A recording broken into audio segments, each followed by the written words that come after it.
Welcome to How to Be the Difference with your hosts, Johanna and Paul. A podcast for the career you want, or maybe just that push you need. If you want to know what your dream career looks like, join us to get inspiration from industry experts that will make that dream career a reality.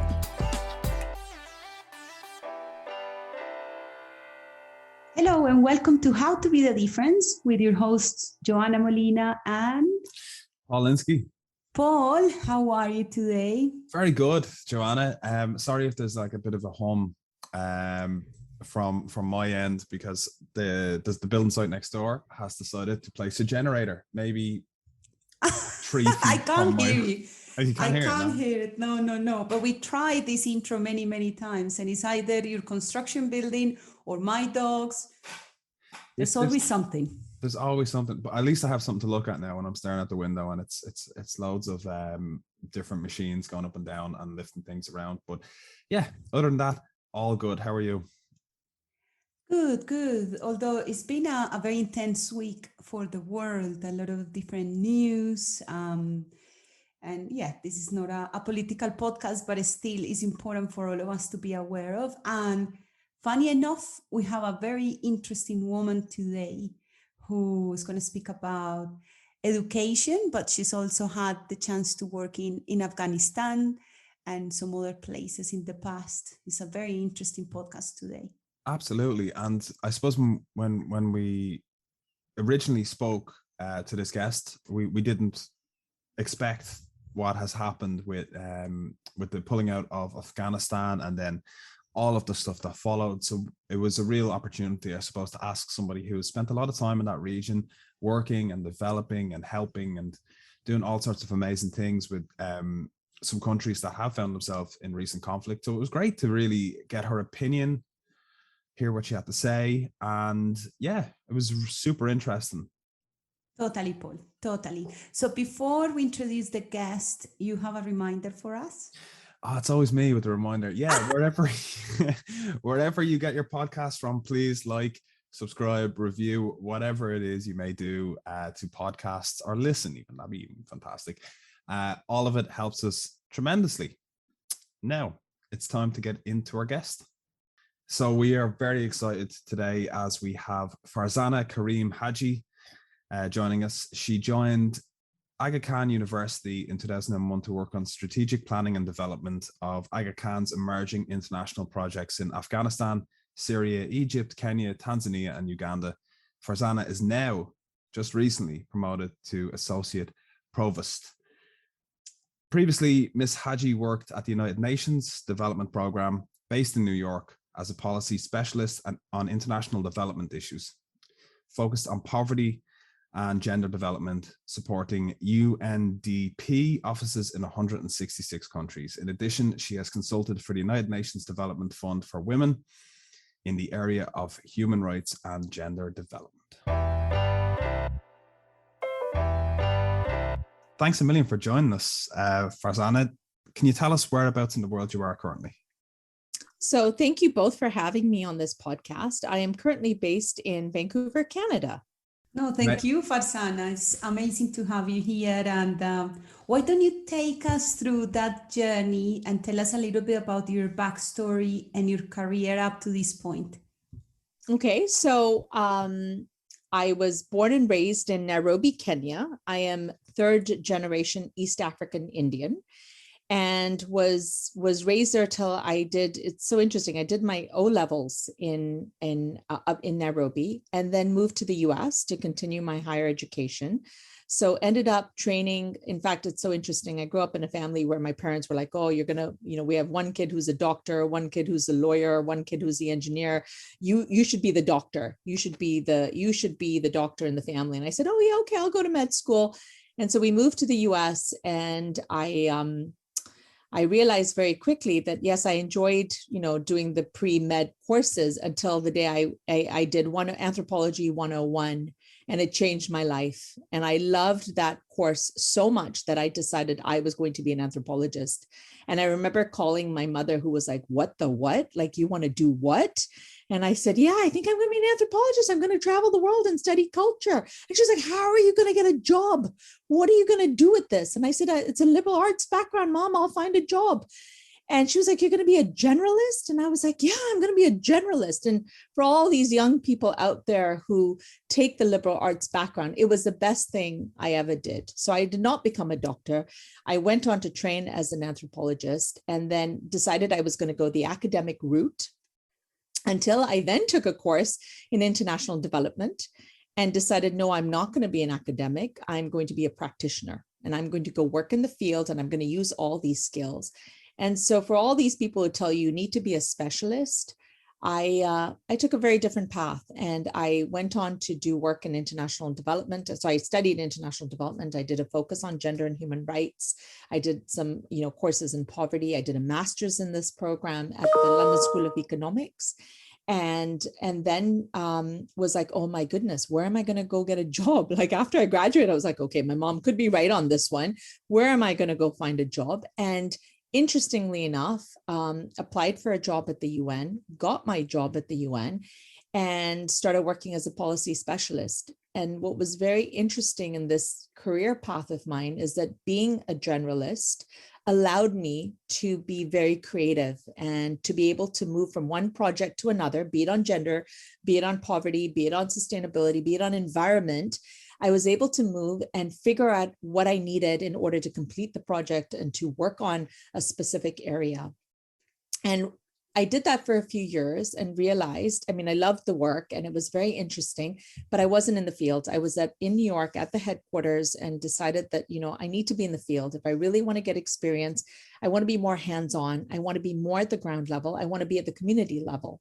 And so when this opportunity came up at the Aga Khan University, which was based in Pakistan, the main campus, I applied for it and ended up working for the provost and president at the time. And that was a huge transition. And so people say to me, well, how did you end up from working at the UN to working at a university?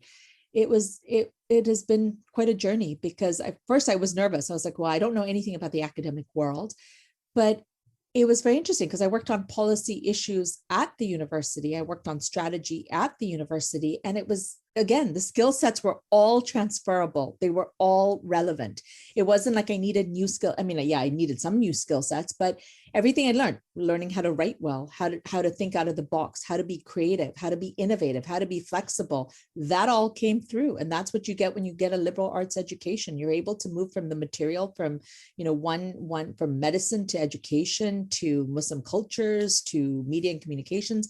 It's the content was different, but the skill sets in order to do this were all the same. And so my 3-year contract at AKU is now extended. This week, I will have finished 19 years at the Aga Khan University. I started off as a policy person, but have now moved to head up and to be the head of global engagement. So I'm now the associate vice provost of global engagement at the university. And in short, that really means partnership development. And how do you leverage partnerships in different ways to really strengthen capacity of different institutions, but different programs, be it academic, be it service, be it education-based. That's an amazing journey. It really is. And I suppose just previously we were speaking just off camera about, people's journey and how they see it just as very straightforward, black and white. But you said there's different ways to go about things. There really is. And I think that what I would say to young people today is go try different things. Don't get locked up in saying, I want to be in this area specifically. I see a lot of young people say, oh, I'm going to do this. And I said, yes, you can do that, but try different things along. Like when I was in university, try different courses. If I had never taken that anthropology course, I might never have ended up on this journey. And that was just a course that I thought, oh, this is interesting. I'll take this and see. I am so thankful that day that I did decide to take this course and that I did decide to try something different. And this has happened along my journey. I then went on to do a course in Muslim cultures and philosophy, and I ended up working at an institution that has a very strong Muslim ethos.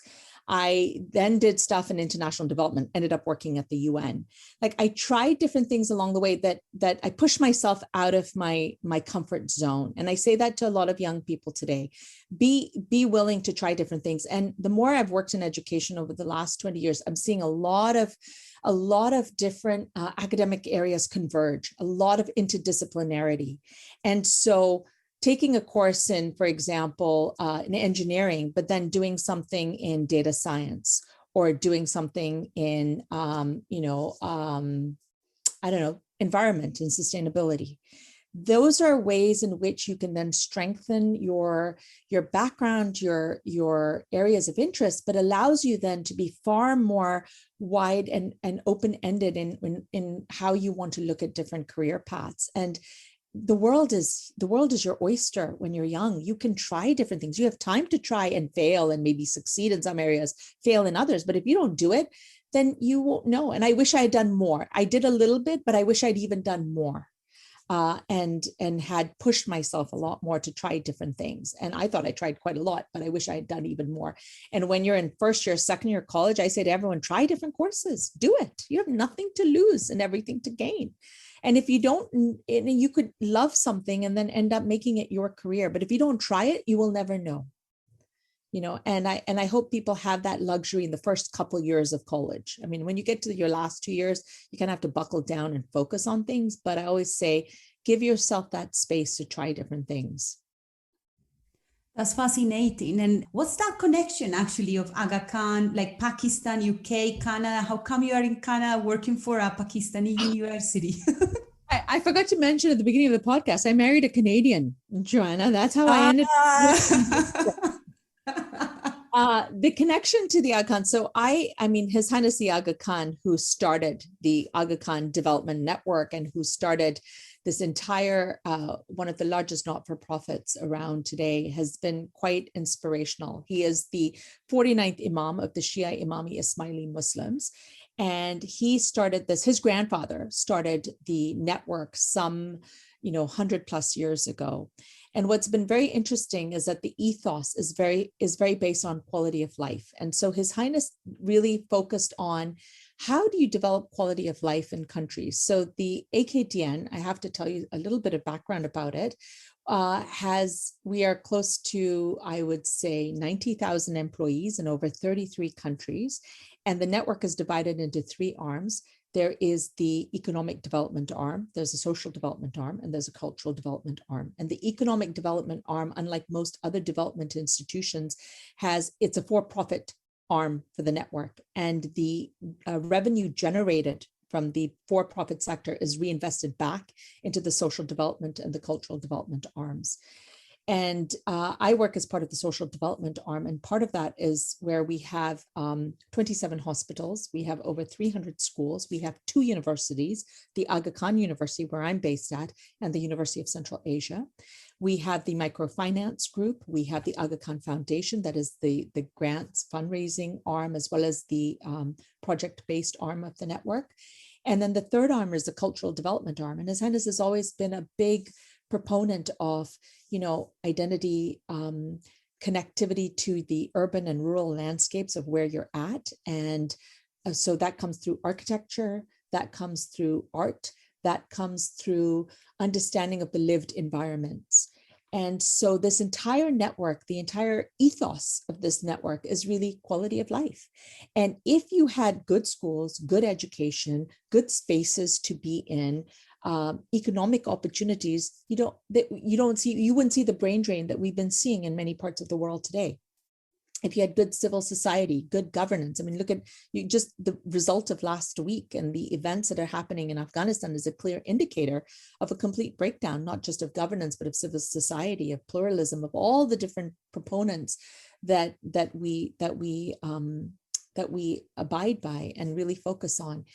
And I think that vision has always been I'm part of that Ismaili community. I have always been, and if someone had said to me when I was younger that you'll work for the AKDN, I would have been like, oh, I don't know. And now that I've been in it for 19 years, I am blown away by the vision and mission of that institution every single day, and the vision of His Highness that has guided this institution to really focus on quality of life. And how do you build that?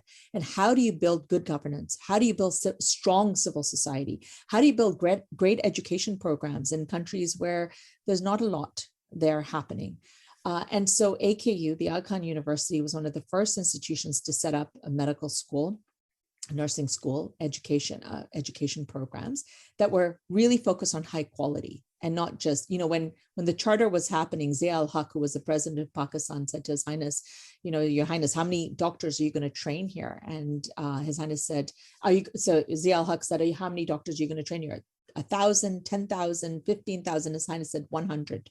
We're going to train 100 doctors. And Zia al-Haq started laughing, the former president, and said, oh my goodness, 100 doctors is nothing. But he said, those 100 doctors are going to be role models. And what is interesting is that I'll give you a great example. A few years ago, they are, I think, 16 schools of nursing in Pakistan. Every single head of every single school of nursing at that time, this is a few years ago, were all AKU alum who had graduated from the School of Nursing at AKU and gone on to have leadership positions. It's the entire role model effect. And I think that that is a great form of leadership, of showing, how you can do it and how you can do it well. AKU is now ranked in the 100 institutions of of medical schools in the world and the clinical practice. And a lot of the residents from AKU are picked up by international institutions all over the world. But a lot of people have come back to Pakistan, so it's that, how do you come back if you want to come back with your family to countries that are, what we consider LMICs or the global South?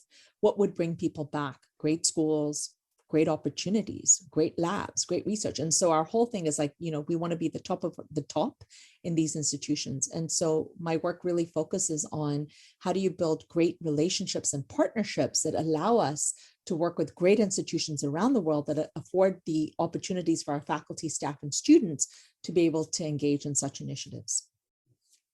Amazing. I can personally also vouch for the quality of the students, because in Colombia, we've had some of your students doing medical electives. So really amazing. And there's something that I want us to explore more about the opportunities, as you mentioned, dedicating your life to the youth and education. What do you think are the main challenges that we need to tackle to increase opportunities for talent in the developing world? I think it comes down to simple areas of access. There are a lot of smart people everywhere.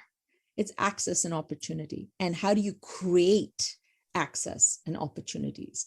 How do you allow students who might not have this? And so a great example is we run a whole network of schools, including the Aga Khan academies, which are like the international baccalaureate schools that are part of the AKDN. And it was very interesting when they did the recruiting, and even at AKU, when they do the recruiting, they go out to all areas of the country. Now, should a student be penalized because they don't speak English, but yet they're equally smart in their own local language? No, absolutely not. So why not test in the local language? And if the student hits the marks and hits them very high, you can always bring them to AKU or bring them to the Aga Khan Academy and really work on the English skills. But testing in the local language is, again, you've just opened up access and opportunity, because by saying, oh, you can only test in English, cuts out an entire population. And in our case, we realized that there's a lot of talent. And especially, and this really relates to the Aga Khan academies, where they were bringing students into high schools, and they realized that they need to test in multiple languages.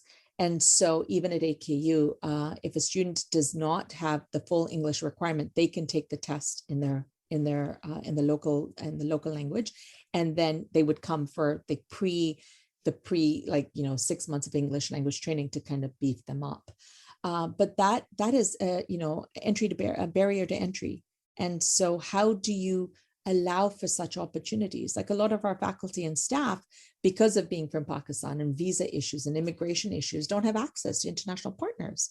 And so COVID has in one way for us been a huge eye opener for us being in the global South, because it has allowed us so many opportunities in the virtual space that before many partners were like, oh, no, we don't work in the virtual space. It's very hard. We need people on site, on campus.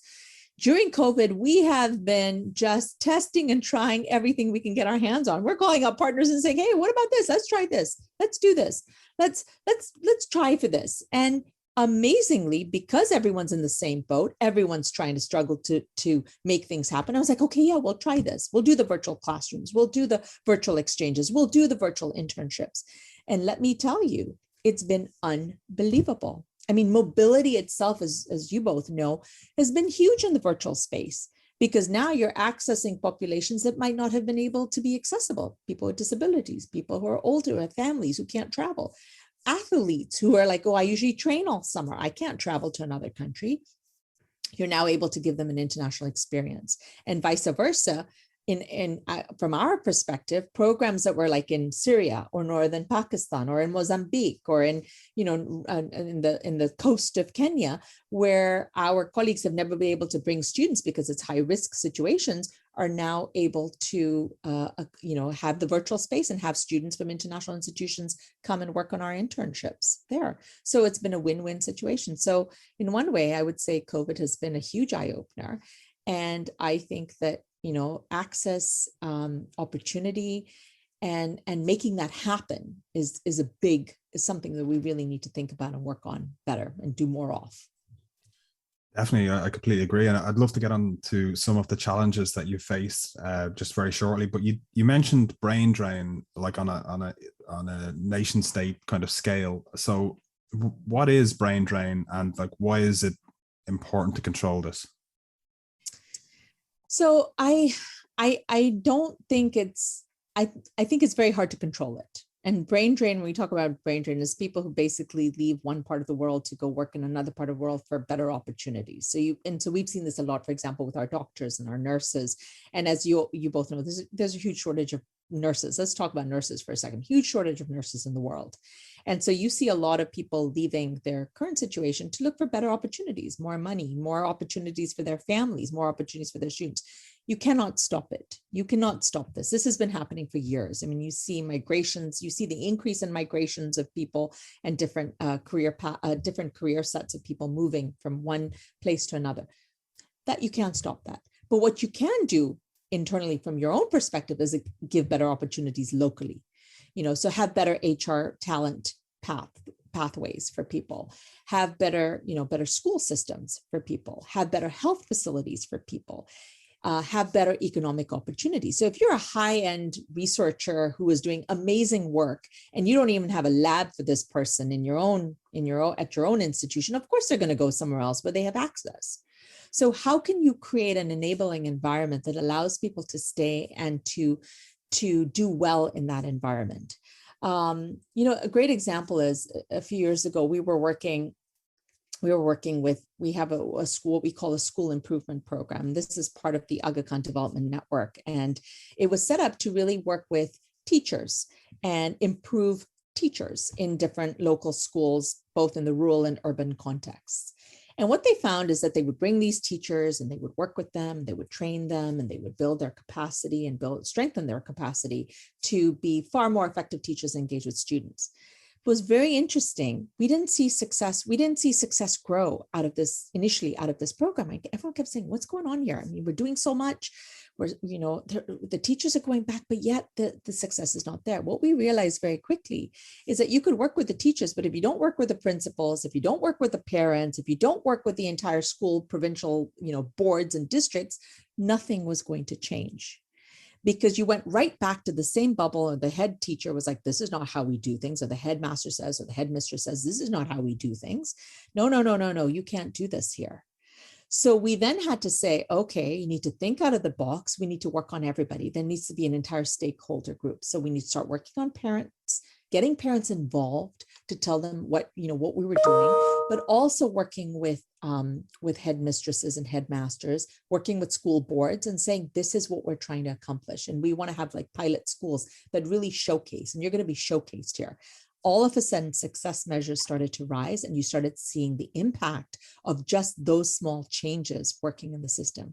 So thinking out of the box, but thinking in ways that are very community oriented. Understanding the community and the culture in which you're in is huge. I mean, development is getting a bad rap these days. There's a lot about the decolonization of development and the fact that we need to change it. But I've always believed that it has to be community centric. It has to be based at the community, and the community needs to guide what it wants. You can't come in and tell people how to do things. It's never going to work. I mean, again, I go back to Afghanistan, 20 years of the US there, and look at what's happened in the last 10 days. It's how do you build community? How do you build local community that has a voice? And having a voice is really critical in any debate. And having a voice from the Global South sitting at the table is even more important than just sitting and developing a program somewhere, in an ivory tower somewhere.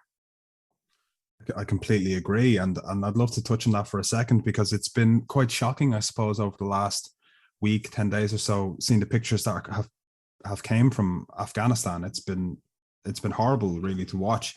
And you have had previous experience in Syria and Egypt and Afghanistan, Kenya, Tanzania, Uganda, and like places where conflict can arise. Like, what are some of the challenges you face? And secondly, like, how has it been for you personally watching the pictures coming out of Afghanistan? So, I mean, I have been privileged to have had an opportunity to visit Afghanistan and work with the different communities there, even in Syria, even in Egypt. And all of these countries have gone through massive, upheavals, and it's very sad. But in one way, it's been very interesting. AKDN only works in areas at the invitation of the government. So we have always gone in at the invitation of the government. We've never just walked in and said, we're going to show you how to do things. We know how to do things. We have never had that approach. Our approach has been like, you want us to work with you? Okay. Let's share best practices. Come and see how we do things. And what I've loved about the AKDN approach is, and even the AKU approach, has been the South-South approach. So we are also in the Global South. You are also in the Global South. This is how we've trained. This is how we've done things. And that has been the most appealing factor of us working in these countries, has been A, the request of the government, but B, having them realize that we're not from the North. We're not North-based institutions. We're working in similar conditions with similar sort of constraints and challenges, and we've been able to do this. And how can now we help you think through some of the issues and challenges that you've had?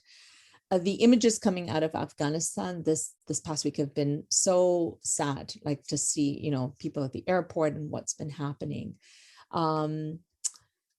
The Afghans are some of the most resilient people that I have ever met. And I'm very saddened by what's happening. And I do hope that the Taliban stick to their end of the bargain of saying that women can go to school, because the amount that has been accomplished in the last 20 years in terms of, improved infrastructure, improved education, improved health. We have a hospital there. The French Medical Institute for Children, Women and Children is based in Kabul. The hospital is still running. People have been showing up to work every day, but I hope that still happens. I hope that women are still allowed to work and to come to work. It will be very sad if we go back 20 years and it goes right back to women not even being allowed out of their house unless they're escorted by their brother, their father, or their son. So I do hope things improve. And I hope that we can still continue to work in Afghanistan, but also, like Syria we've pulled out of Syria pretty much. There's small activities happening, but not on the scale that we were in there before. Even in Egypt, again, reduced capacity. And that's just because of the risk to people going there, the risk to people traveling there. So I do hope that we are able to resume activities back in these countries, because there's so much growth, there's so much opportunity in these countries. And you know what, at the end of the day, I have to tell you, Johanna and Paul, you both know this. every day in every of these places, people want to get on with their lives. People get married. People want to get their kids educated. People want to have like they want to raise their children just the way we are in this part of the world. We're just blessed. We were just very blessed as to where we were born and how we were raised and opportunities that we have been given. All three of us could have ended up being with a family from Afghanistan for all we know. Like, we are just very, very blessed. And we are blessed because we've had opportunities along the way. And I think at the end of the day, people just want opportunities and access. And so how do you give this? How do you create this? How do you make these things happen? And the other thing I love about our institution is that when everyone's leaving, His Highness is showing up. And His Highness, when everyone left Afghanistan 20 years ago and the bombing started and the Americans started, His Highness said, we need to go, we need to be there. We need to help. We need to have a strong program there. So AKDN has been there for many years, and I hope our presence continues in this part of the world. Absolutely. I share the feeling and the hope. And is there anything that can be done? I mean, it's extremely frustrating watching it happening. In your opinion, what can we do from the distance? That's a very good question. And I'm also grappling with this question as to what can we do from a distance. I think educating people, bringing awareness to the issue, bringing awareness to how do we build stronger civil society in these parts of the world.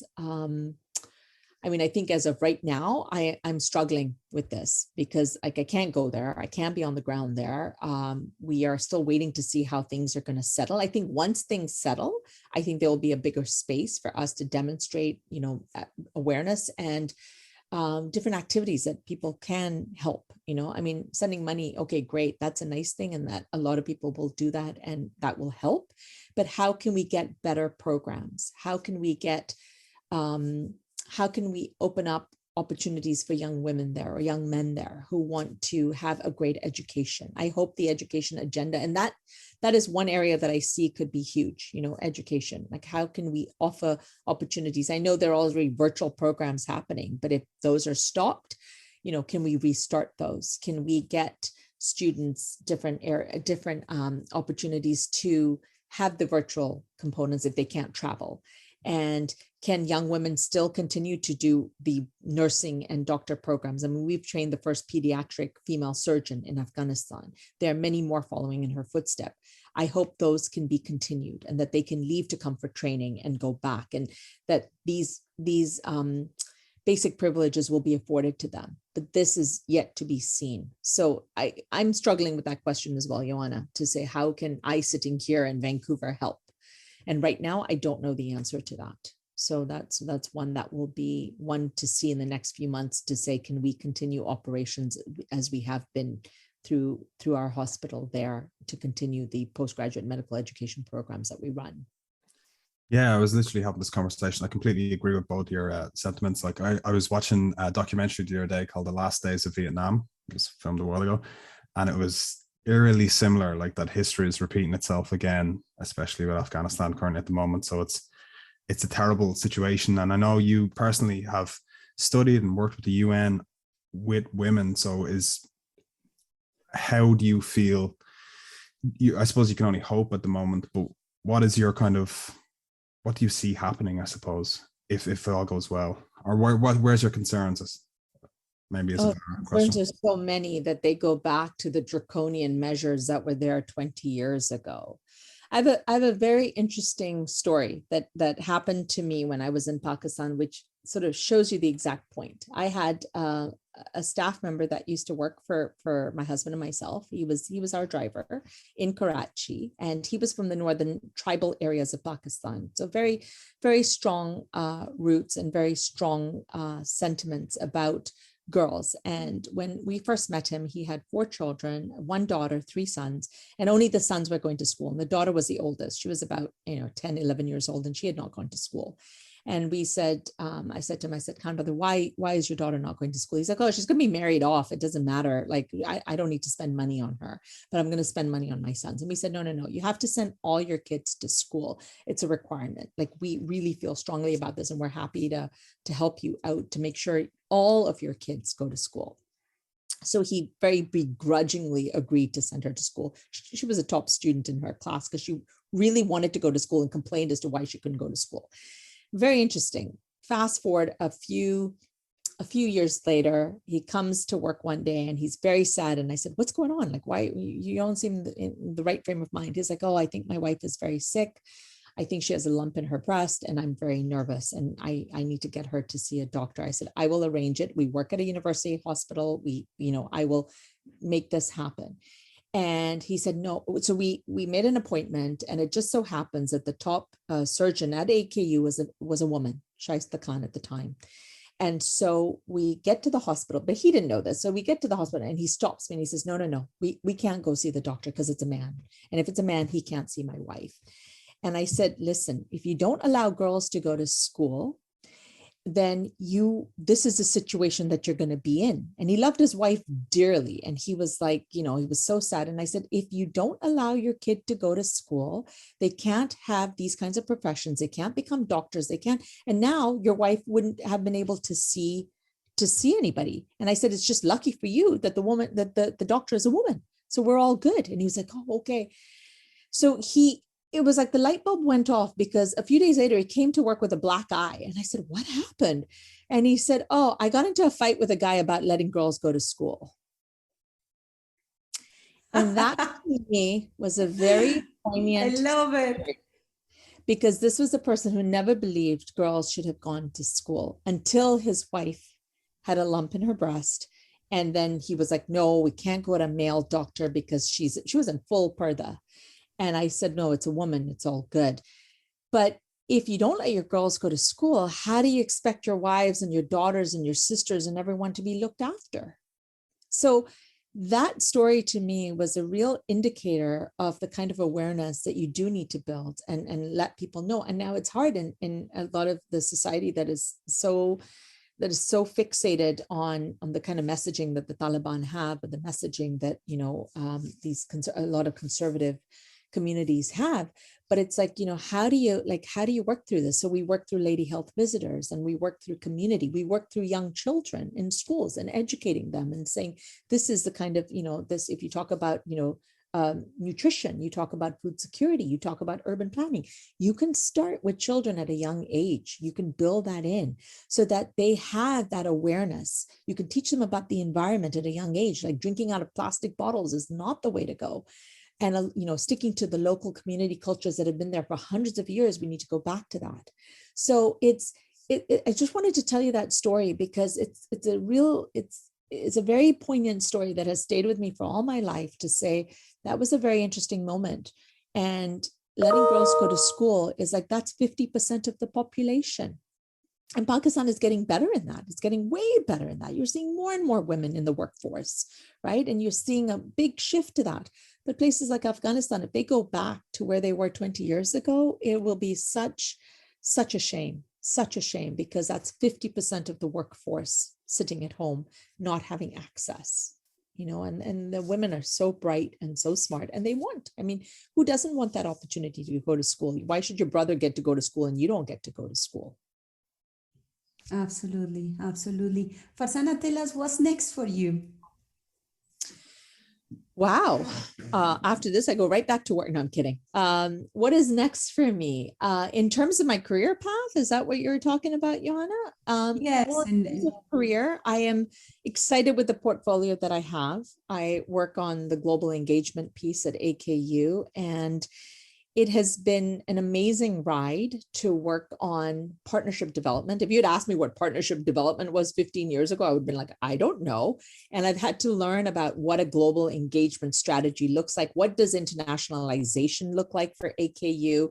And I said, I'm not an academic. I don't have a PhD, but I have learned so much. What I love about my job is that not a single day is the same day. I have never done the same two things on a daily basis. Like every day is a different day. Every day is about different projects and different things happening. That has been like the highlight. And I think for the next few years, I'm looking at growing our portfolio around how can we build more opportunities for faculty, staff, and students from the Aga Khan University to be able to access globally. Usually it's always been north-south. We've always seen movement and mobility, and mobility patterns have always been from northern-based countries to southern-based countries. I want to reverse that. I want, like, I've just set a goal for myself that every AKU student should have an international experience, either in person or virtually, but to be able to work on international research teams, to access international mentors, to access international work experiential learning opportunities that they might not have had before, to build their resumes, to build their portfolios, to build their skill sets that are so relevant in today's world through this experience. And I think that there's so much there's a world, the world is my oyster out there, because I think that more and more institutions are realizing that there's value in that there's value in having this level. Before, it was always on site. You have to come on site, you have to do this. And that became very costly for us as an institution. Now we can do the hybrid models. You can send some people, you can, for people who can't travel, who are young women who have families and children and things and responsibilities, who can still do this. So I think that I'm so excited about that. I'm so excited about that part of the portfolio, to say, what can I do to make this better? What can I do to bridge that gap and to talk about it more, to say that there are opportunities for South-South's been happening, but South-North, to make it more prevalent, to make it more, to regularize it, to have it happen on a regular basis so people don't raise eyebrows about it. I mean, right now it's always been North-South, and now to say South-North, people are like, what is that? What's that all about? And to have that space to do that in, I'm really excited. So that's the next piece that I want to focus on in my portfolio right now, that I'm looking for. So if you ask me if I'm looking to really branch that out and to build that out, and that's what I'm going to do over the next few years. Amazing. And definitely we share that goal of accessibility, mobility, and connecting talent with opportunities. So I'm looking forward to building great things together as well. And thank you so much for your positive energy. We learned a lot today. Thank you for your generosity with your time. And then we'll see you then very soon. Thank you so much. And I really enjoyed my time talking to both of you today. Always a pleasure. Always a pleasure. And that was a lovely talk with Farzana. We learned a lot of different things. It really makes you feel like we all, in a way, have the power to impact other people's lives, to, in a way, change the world. Don't you think? It was an amazing talk, and I really enjoyed her company. She was so much fun ahead of time, and she actually was making fun of us when I was leaving, because I was like, that was a really great chat. I really enjoyed it. And she was like, you say that to all the guests, and I suppose that's kind of true. But I really enjoyed that talk. It was amazing, and it was great to hear someone's firsthand experience of what it's like in, especially Afghanistan, because that's like on the news right now, and like it is quite a helpless feeling, kind of looking at the pictures and the stuff that's happening, and to hear someone's, I suppose, firsthand view of being in the country, of all the amazing things that's happening and all the amazing people. It really was eye-opening. Yeah, absolutely. And as I said briefly, I've had the privilege to see some of her work and the students from Aga Khan doing the program in Colombia, and I think that you can definitely, I share that purpose of bringing more opportunities to the developing world. It was inspirational, and I hope everyone also enjoy it.